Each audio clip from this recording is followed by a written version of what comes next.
Well, many people turned to religion to help them cope in the days after the 9/11 attacks, and some even chose new faiths, including Islam. That may be no surprise, since a quarter of the estimated 6 million Muslims in the United States are converts. Delia Gallagher looks at two people who chose that path. Allison Poole says this phrase 3 times in Arabic and then in English. There is no God but God. And I bear witness. That Muhammad is the messenger of God. And her conversion ceremony is complete. She's now a Muslim. Moments later, she'll marry Sammy and become Allison El Gamal. But Allison, who was raised a Southern Baptist in North Carolina, says faith, not marriage, made her want to become a Muslim. I think for a long time I've been looking for something. There's been like a piece missing. Always one little thing that maybe wasn't right.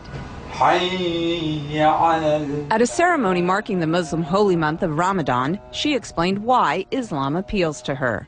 I think because it's much more about peace. I'm praying 5 times a day. It's kind of hard to go out and say bad things or do bad things when you're praying 5 times a day. You have to believe. The imam who married Allison says he's seen more American converts recently, in part because of the prominence of Islam in the news. It may sound paradoxical, but what happens is that when something becomes more in the news, people tend to want to know about it.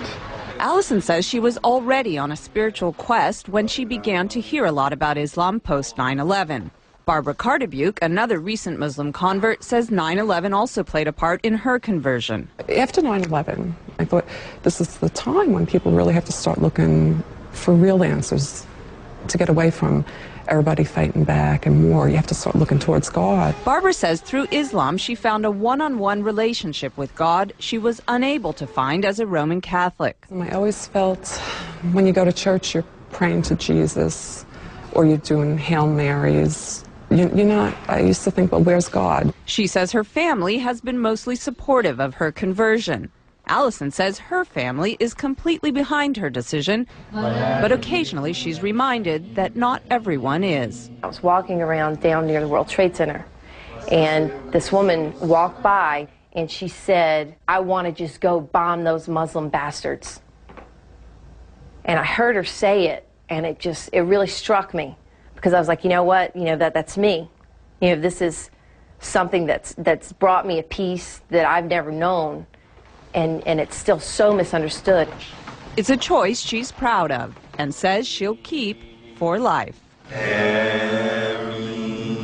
Delia Gallagher, CNN, New York.